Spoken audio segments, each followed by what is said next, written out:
Hello, everyone. Welcome to today's webinar titled Specifying with Confidence, Floors. I'm Jim Olson with the National Tile Contractors Association.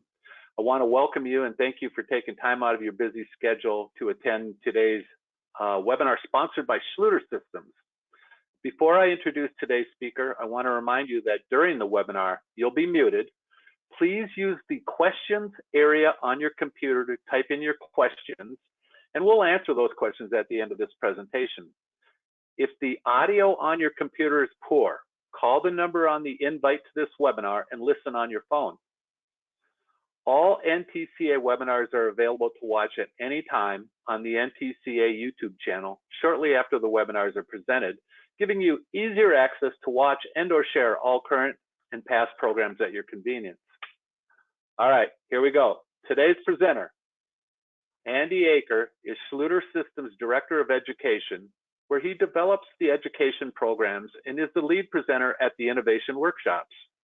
His focus is developing workshops and classes that provide the tiling community with access to industry-approved tiling methods and an overview of how Schluter products can increase the durability of these installations.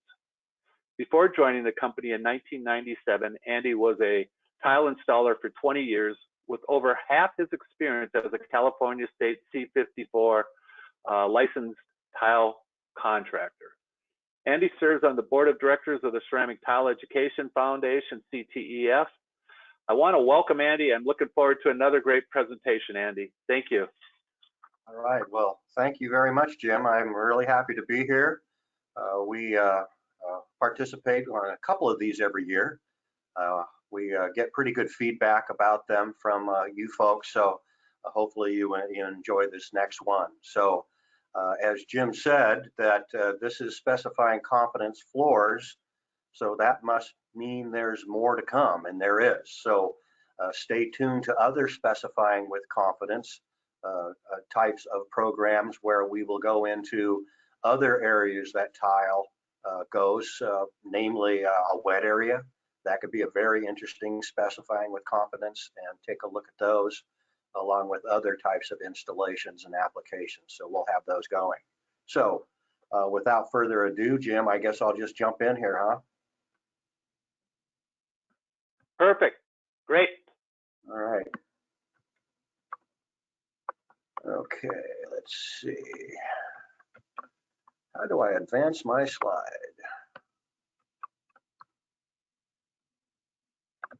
Oh, there we go. Hey, there's me. I must be the right guy because there's a picture of me and I'm live with you. So now we've verified ID, and Jim did already introduce me, so we can get started from there. So now we're going to start the session. This is a non-proprietary session, and you can see that we do have the AIA accreditation there. We have the number if you're going to self-report that. If you're there, you can see that that's right there. You can always contact us at schluter.com or at our 800 number to get more information if you're going to report on this for CEU credit. So what we're going to learn in this session as we jump in is the challenges of tile installations in different environments. There's going to be an environmental factor here that's going to come into play. Also types of substrates we're going to get into that and see what's really at risk, at issue here, and what the challenges are. So certainly if you're just using one installation method all the time, you're actually yourself open by possible failures and liability. Andy, so this is Jim. What we can do about that. And is there more of a universal approach where there could be something that's going to help you in many applications? So this is where we're going to go. So when we get to the actual substrates, what kind of substrates are we going to take a look at? Well, first, Andy, yeah. Andy, can you hear me? Why don't you turn your camera off? I can hear you, Jim. You're breaking up a little bit. Okay. Let me get to that. Turn the camera off. Perfect. Thank you. There we go. Is that better?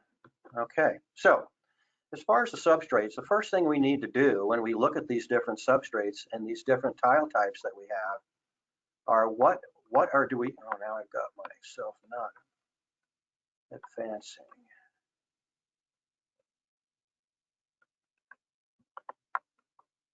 Just stand by here, folks. Now that I've moved that.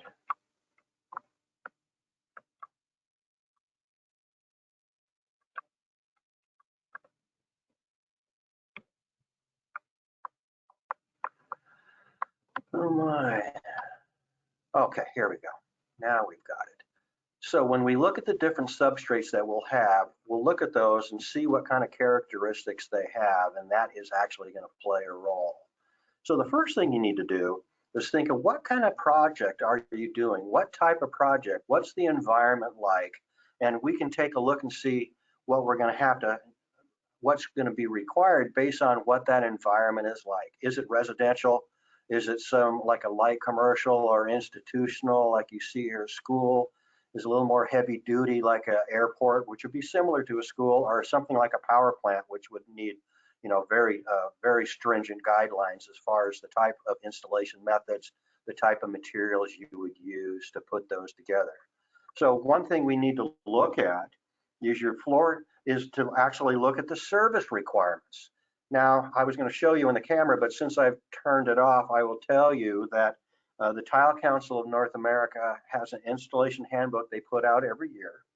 And in that, you can find a floor tiling installation guide, which will actually list your service requirements. And there's general 5 different categories, from residential to light commercial to moderate commercial, heavy commercial, or extra heavy duty. And it depends on what kind of environment you're in. That's also going to be taken into consideration. And those are service requirements too. And then the third thing we need to do is actually identify what type of substrate we're going to be working with. And you can see that up here on the screen, we've got some of the most general categories here as far as what you're going to work with. And we're going to take a look at these and see what kind of characteristics these have and what we need to be ensured of when we go to pick out a particular method to specify as far as how we put this in. So we don't want to ignore the characteristics of all of these different substrates, along with the environment that we're going to have in there based on what are our service requirements. Where is this floor? How durable or tough is its environment going to be? So we don't want to increase the likelihood of failure. We want to reduce that. And so those are the things we're going to look at: the type of project, the service requirements, and the type of substrate that we're going to be dealing with. So if you look at some of these, certainly you could keep in mind that there could be cracking, as you can see here in some of the picture. There could be a curing issue, how long it has to cure, how stable is it before we actually install the tile on that assembly, how stable is it? I mean, you can certainly see that you're going to have various structural stability, or I should say dimensional stability, not necessarily structural, but some of them could be. And but we'll take a look at that too. And then moisture content. Moisture content is going to play quite a role in how viable some of these assemblies are here. So when we do have failures, such as you see in the pictures here, all of these things we know from these photographs and from knowing about these particular projects were due to not taking into consideration what substrate they were putting the tile over. Remember, tile is just a thin, brittle wear surface, a veneer that's applied over the top of some other substrate. So the substrate does play a major role here. So anything you're seeing here on the screen was subject to something going on with the substrate, and that's what we're going to kind of look into. So when you think about these different types of substrates, what makes materials change dimension? And if you look at what we're dealing with tile that's one particular character or has certain characteristics based on its material composition, what it's made out of. Then you can look at the substrate, or what the building is built out of, what the floor is, as another type of material that is going to behave differently based on changes to the temperature, the amount of moisture content that could be in the substrate, and then action. So these are all the things that makes a material change its dimension. So we have to keep that in mind.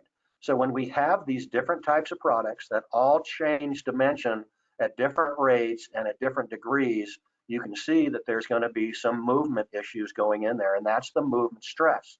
And that stress always occurs at the material interface, where you're going to change or bond one dissimilar product material from another dissimilar material. And that's what we're going to really key in on here. For instance, the movement stresses between concrete and tile. You can see that the concrete is going to move close to 2 times the rate, the degree and the rate of the tile itself by 2 times. Young concrete, again, is something that's 28 days or less, is going to shrink significantly as it dries out. Then you look at wood. Wood has a dimensional change rate of up to 10 times that of a ceramic tile. So you could see that those are 2 very dissimilar materials, and all of that change in dimension that's going to occur is going to actually occur at that material interface where the 2 dissimilar materials are bonded together. So let's look at, say, changes in temperature. If we have thermal expansion in the concrete slab, which is represented here by the red arrows, that slab can increase in size and at rate considerably more than the tile. And you can see that that's happened here in the slab, but it's highly unlikely in a direct bond system that that's going to manifest itself around the perimeter. It's more likely, because you have all that shear going at the interface, it's going to happen somewhere within the field.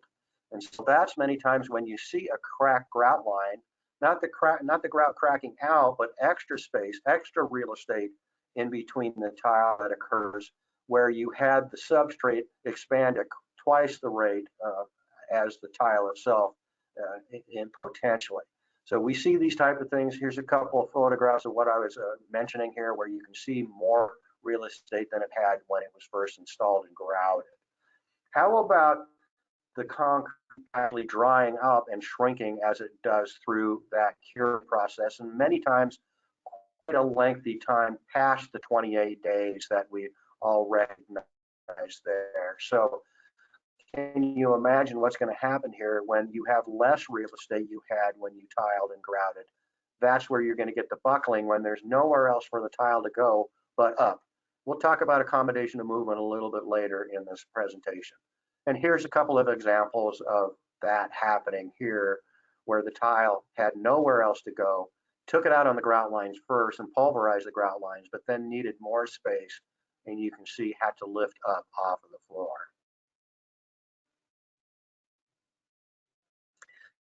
How about the third one, loading? We talked about loading can actually cause dimensional change in material. Somehow, Andy, we're not getting you coming through right now. Can you hear me?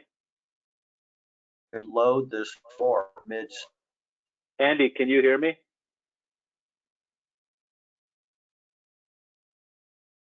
Andy?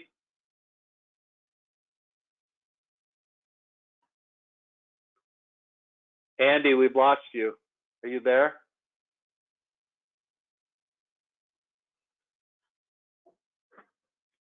All right, everybody, sorry for the difficulties. Andy, can you hear me? Sure.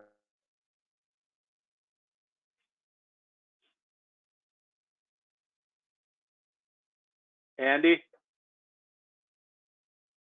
In the floor. That's the. Andy, can you hear me?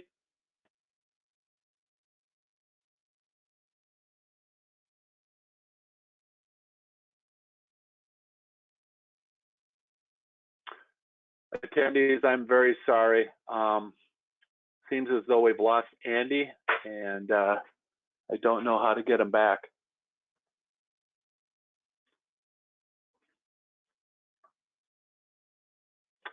I'm gonna try and text Andy real quick, everybody. If you can just hold on for a minute, I'll see if I can get him back. Thank you.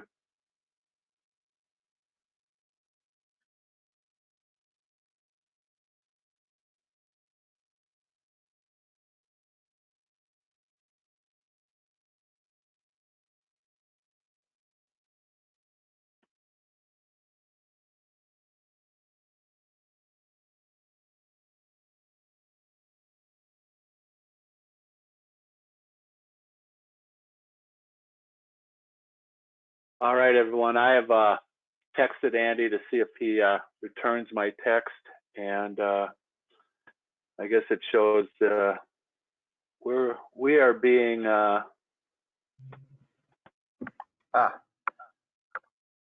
you there, Andy? Yeah, I'm sorry, I got back there. Yeah, I see that. We lost you. Okay, well, let me get back to my presentation then here, and we can Yep. pick up. I saw that it said that I lost, but if I'm back, I'm back. So good thing. You are back. And attendees, thank you for holding with us for a few minutes as we reached out. So thanks, Andy.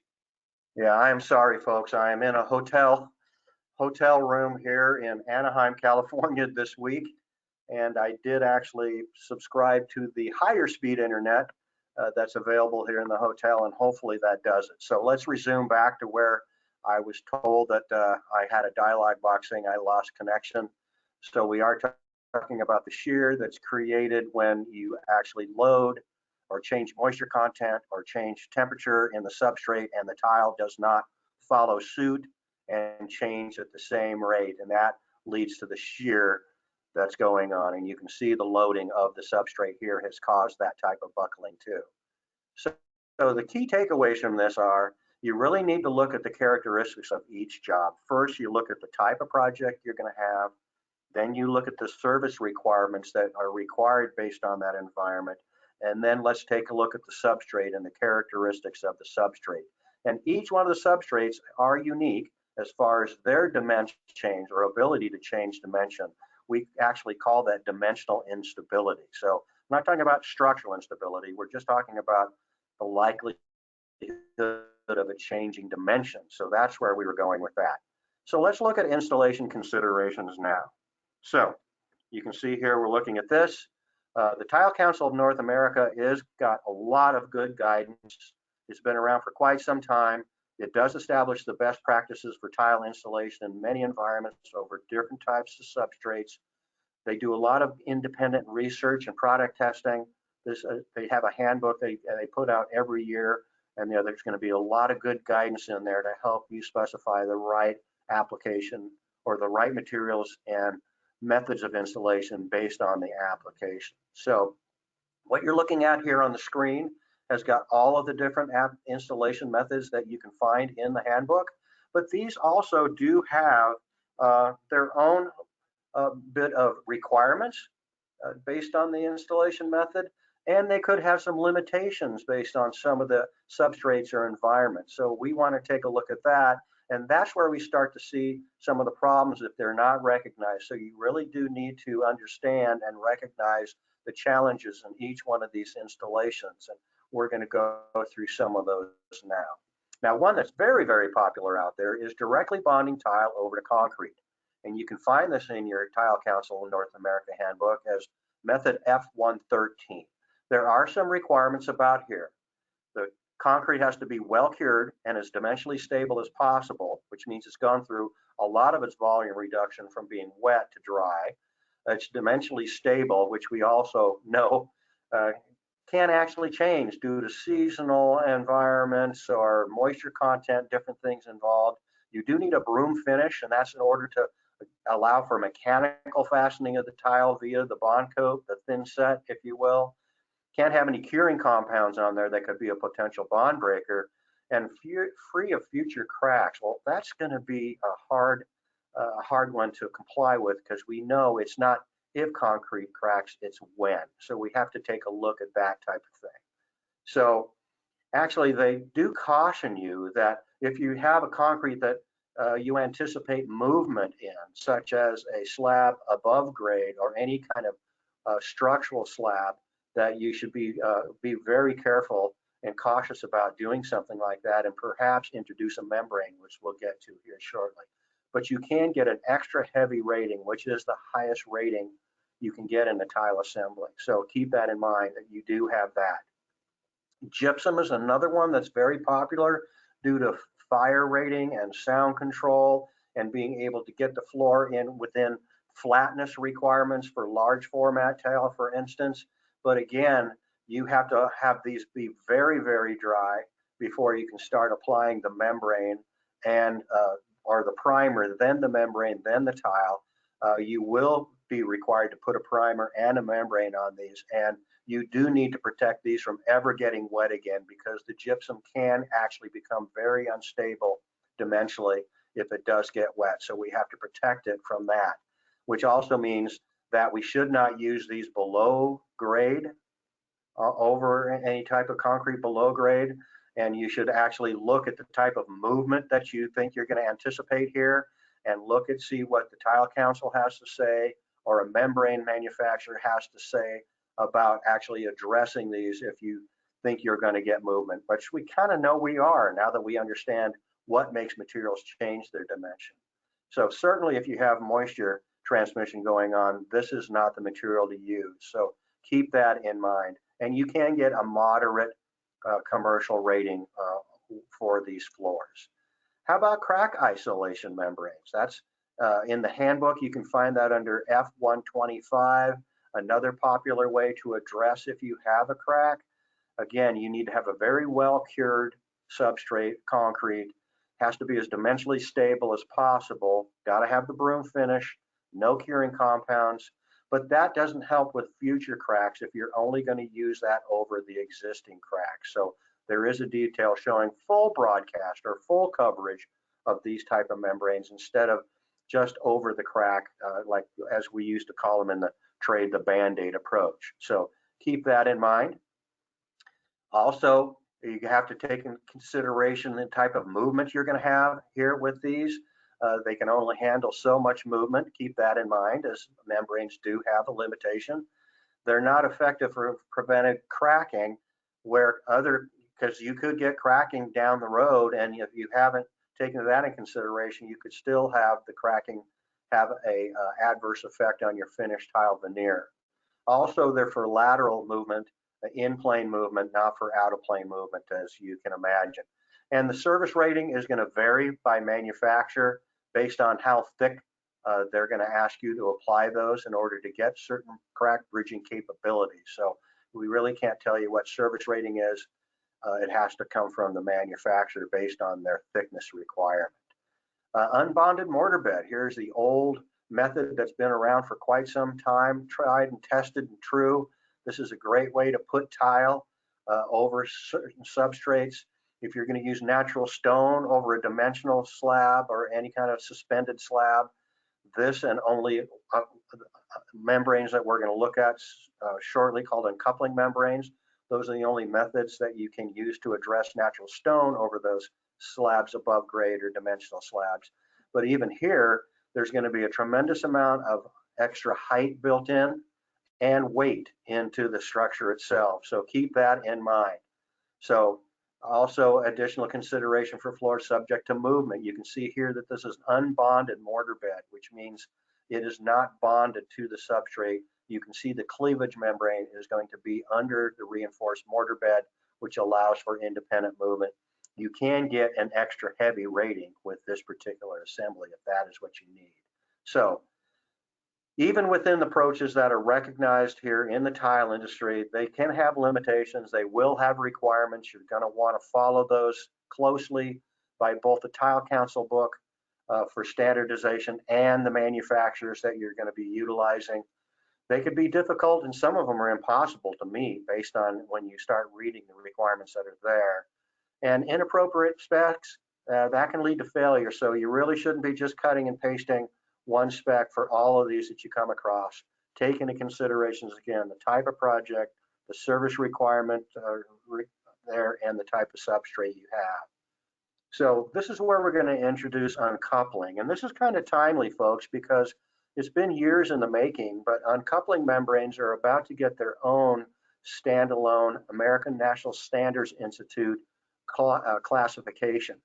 They've actually been partnered with are 118.10 ANSI, which is basically a load-bearing waterproof membrane. So they have been under an ANSI, but they're now going to have their own. So this is, again, timely that we're going to be discussing these uncoupling membranes that are on the market. And of course, there's quite a few out there. So wouldn't it be nice to have something that actually prevents these tile floor failures that we've been looking at, eliminates a lot of the confusion that we just looked at? It can support anything from residential to extra heavy, depending on the substrate and the tile type you're going to put it on. And you can actually do a copy and paste approach with these. And you can disregard a lot of the requirements that we just previously discussed. So keep that in mind. A lot of those things don't play into when you use an uncoupling membrane. So what is an uncoupling membrane? Well, there is a definition in the Tile Council book. And basically, to paraphrase it, it allows independent movement between the tile and the substrate and limits the transfer of stresses into the tile veneer. So how does it do that, or where can you use that? Well, you can use it on a lot of the substrates that we just looked at and learned about the challenges and limitations of doing tile over these type of substrates, these type of floor assemblies. So keep that in mind. So definitely with our today's building environment, that's fast-paced construction techniques, lightweight, we're building quick, we don't have a lot of downtime to wait for things to cure and so forth. And again, a lot of wood structures there and the challenges of putting tile over something as dissimilar as wood. So besides having the uncoupling, this also is going to help with moisture management or vapor management if we have a slab on grade or below grade or a fresh slab or young concrete, and also waterproofing to protect some of these moisture sensitive building materials such as woods and gypsums and so forth, and not compromise the load support that you're going to be required in your environment. So certainly, how does it do this uncoupling? It does it through its geometrical configuration. It's not a flat membrane. It actually has a configuration to it. You can see it has a dovetail in the cavities that allow for mechanical fastening of the tile via the thin set. Has a fleece on the underside that prevents the open space from getting full of thin set and actually negating its ability to perform in a lateral movement. And it does actually introduce the shear plane or flexibility into that shear plane, thus reducing the amount of stresses that transfer from your substrate through your finished surface. And of course, it does not compromise the load and support that you're going to need by having so many areas that are going to be full of thin set. And when the thin set dries up and becomes hard, it's incompressible there for tremendous loads that it can carry. And as I said, a lot of moisture management, slab on grade that's got still holding a lot of moisture. That's one place where we can go on concrete as soon as it's hard enough to walk on. You don't have to wait anywhere near 28 days, let alone a longer period when there's environmental factors that are keeping the slab from drying out and losing more of its moisture and shrinking fully before bonding to it. That's something. And again, we can waterproof these membranes by treating them with other types of banding or tape. That's going to allow you to have a fully waterproof system, thus protecting the moisture sensitive building materials that are underneath. Okay. So the nice thing about these uncoupling membranes, you can ensure a long lasting and durable tile assembly that you can have in there. So how about some of the other benefits of these as far as installation practices? They're easy to apply, they're lightweight, no dust or mess there. They're easy to cut, they're easy for the installer to put in. They can be put down in a very timely fashion. So some of the things, and we don't have to test the moisture content in the slab. We can get on them as soon as we can, want to, really. And of course, the height to transition to adjacent floor covering that isn't tile. We want to keep these to be all thin, so we have a nice seamless transition from where tile is to where tile is not. So you can see the difference in the heights of the original unbonded uncoupling assembly, which was an unbonded mortar bed, to an uncoupling membrane there also.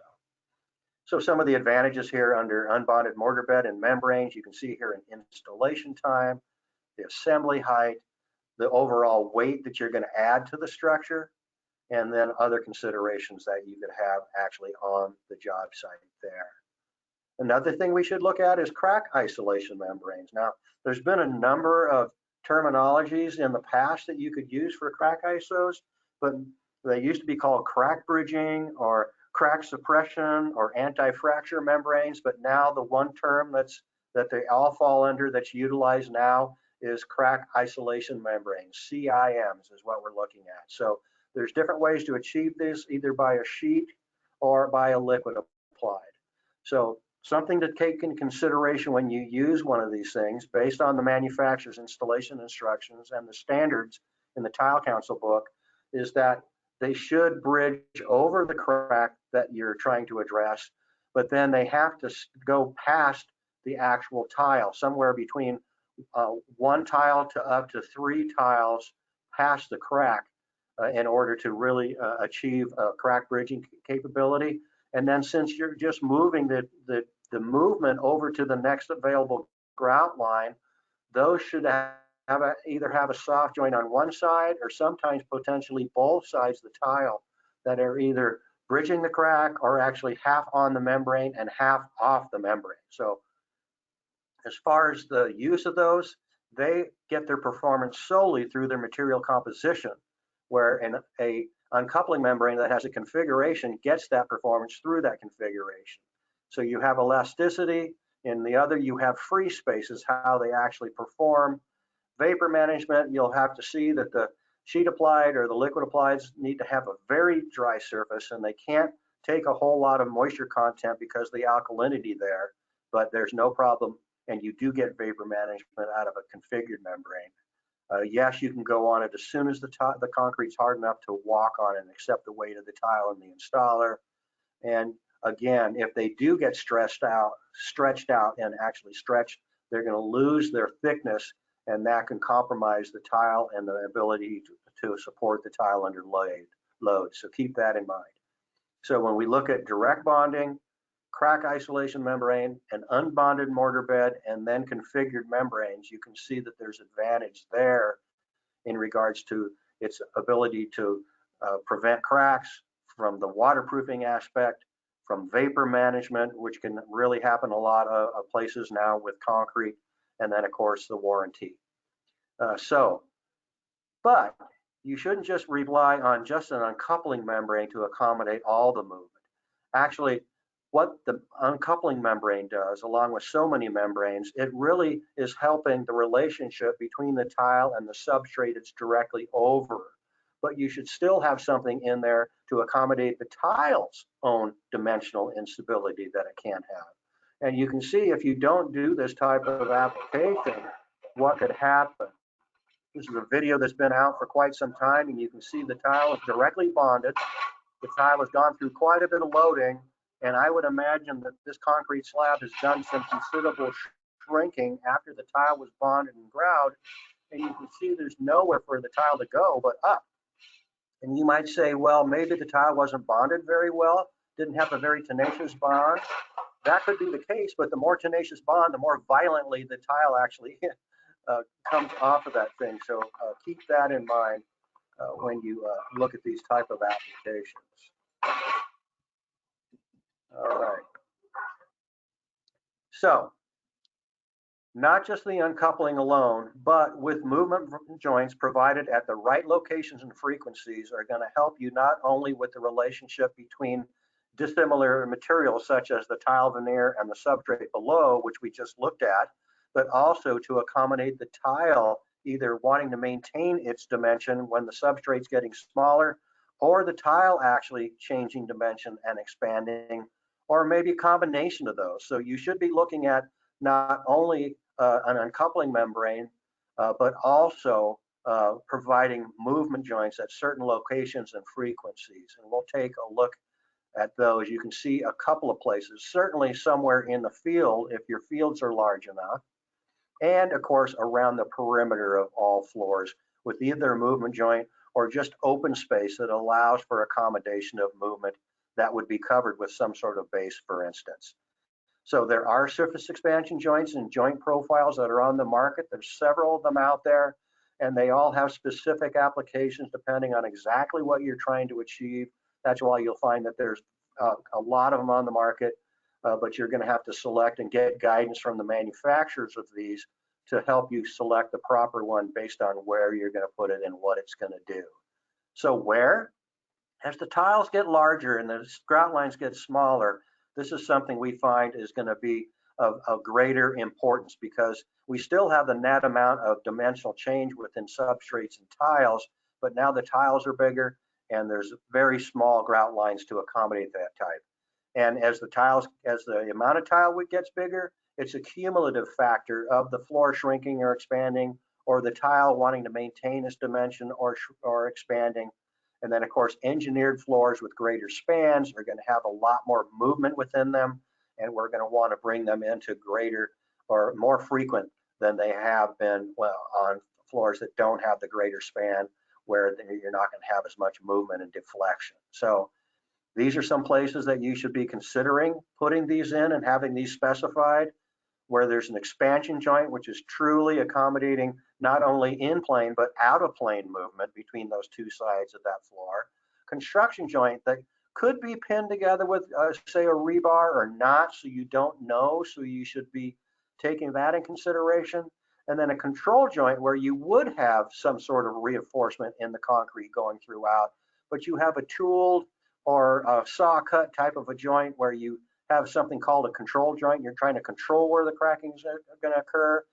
Nice thing about uncoupling membrane, you can go right over those with the membrane and the tile and put the movement joint, the soft joint, in where it's more convenient to you, which would be the closest adjacent grout joint. You wouldn't have to interrupt the tile layout with another movement joint right there. At changes in plane, that's something that we all recognize as a requirement.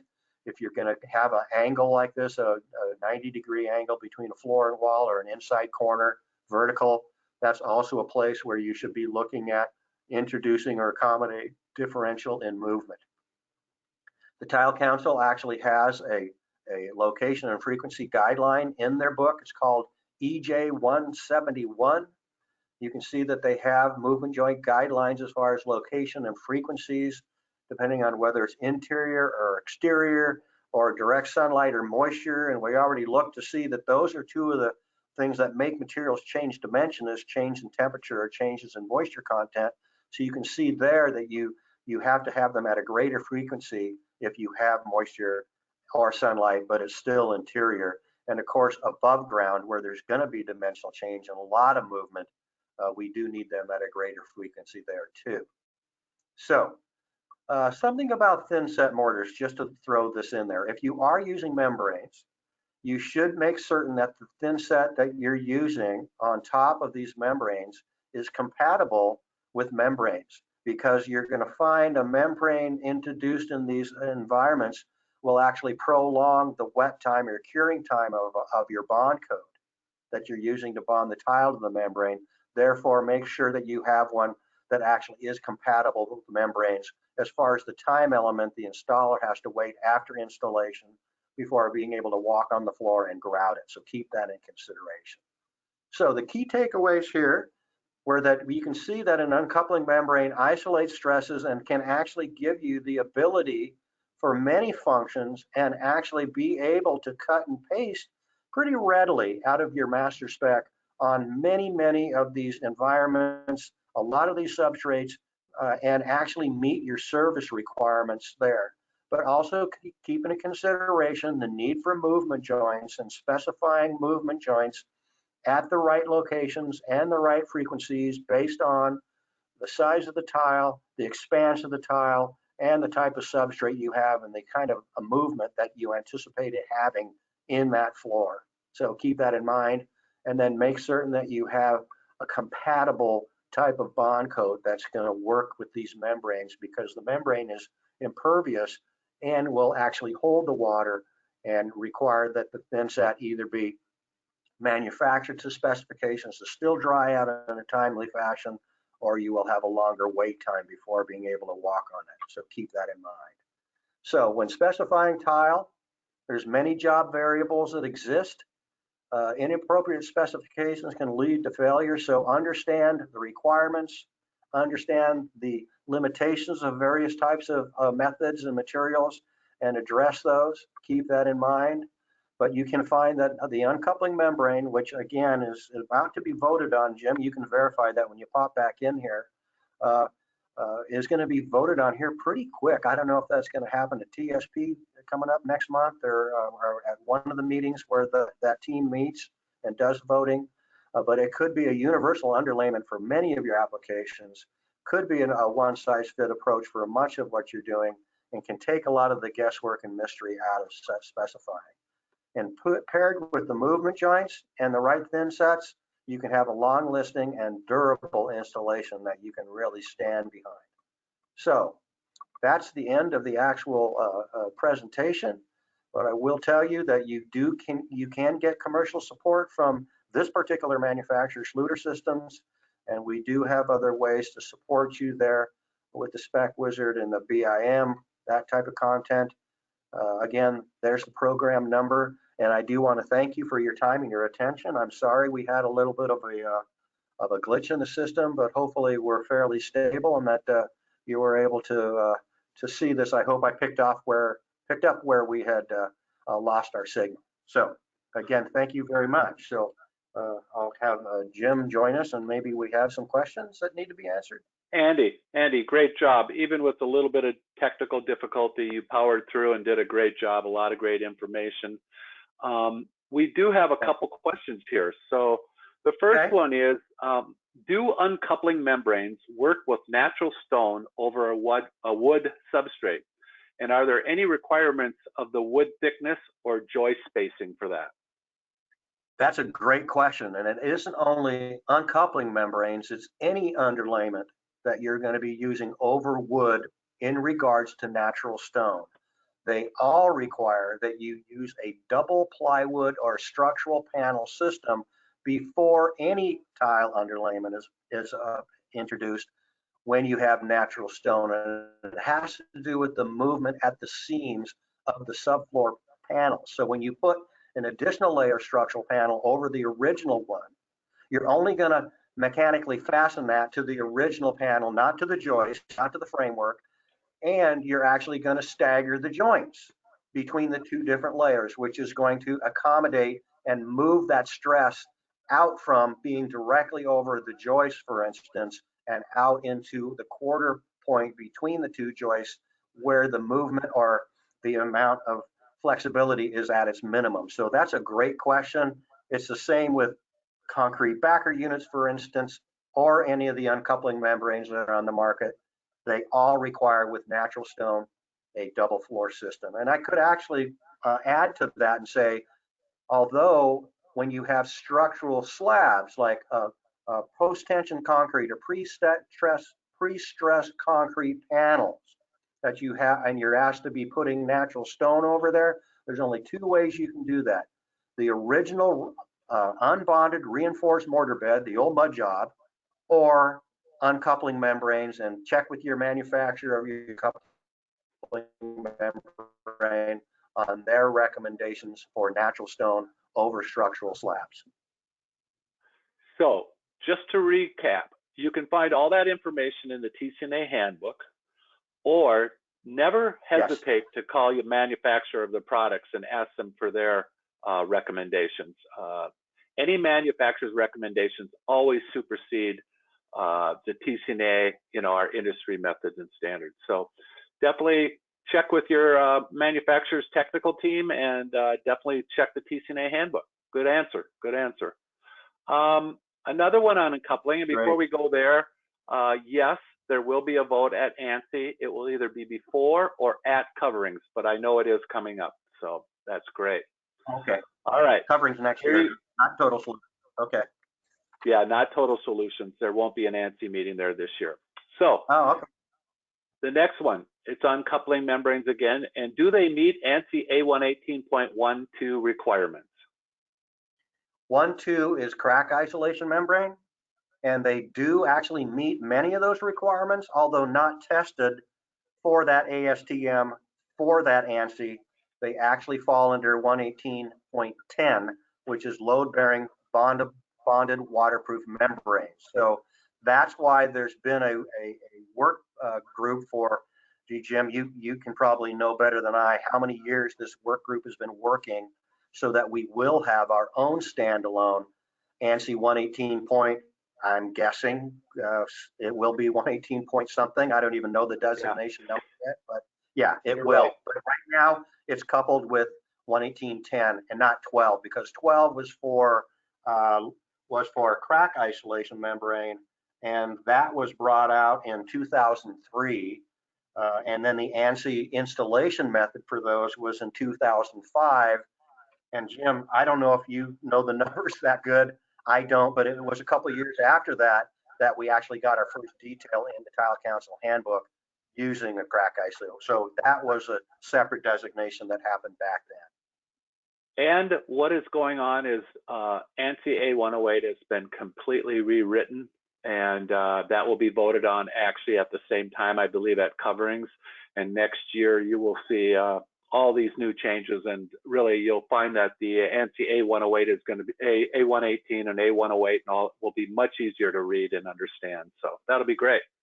That would be great for everybody listening. 118 is basically product standards, where our material standards, where 108 is installation method standards. So that's correct for edification. All right, here's another question, Andy. In an exterior slab-on grade installation, does the concrete need to have a vapor barrier installed below the concrete if they're using an uncoupling membrane? Well, that's a bigger question. This was exterior, right, Jim? Correct. Yeah. DETRA will no longer be from our manufacturer. It's not that it doesn't work there, but we didn't feel it was right to put the tile setter in the position of being the waterproof person on an exterior. That should really be the job of a roofer, a qualified roofer or general contractor. So we do not use regular DETRA exterior anymore. And even with Curdy Band, which worked for years and years and years, by the way, DETRA and Curdy Band as a waterproofing, we have pulled that detail out of there. And if you remember, Jim, my last presentation I gave here, which I think was just a week or two after coverings earlier this year, was on exteriors. And one of the things I recommended, and I know a lot of membrane manufacturers in the tile industry are also starting to push, that the tile industry, the tile setter, should not play the role of the waterproofer or roofer. They should just be simply coming on and putting a tile assembly on top of an existing tile waterproofing. So I know your question is not quite answered, but it's because, yeah, we are not playing that role anymore. We don't want to even set up all of our customers for a potential failure. We don't believe that's the role of a tile setter, to play a roofer on exteriors. Let the roofer do that. We're going to come in and just put a tile assembly on top of that. So yeah, good question though. So real quickly, to just go along a little bit further. So Andy's not answering for all uncoupling membranes, but he is for the Schluter product. And you would definitely need to call that, that manufacturer's technical hotline if you have a question on their uncoupling system. I just want to be clear on that. So thank you. Yeah, thanks for that, Jim. That's good. Yeah. All right, floor heating. How does that affect the uncoupling membrane, or does it affect it? Actually, it doesn't.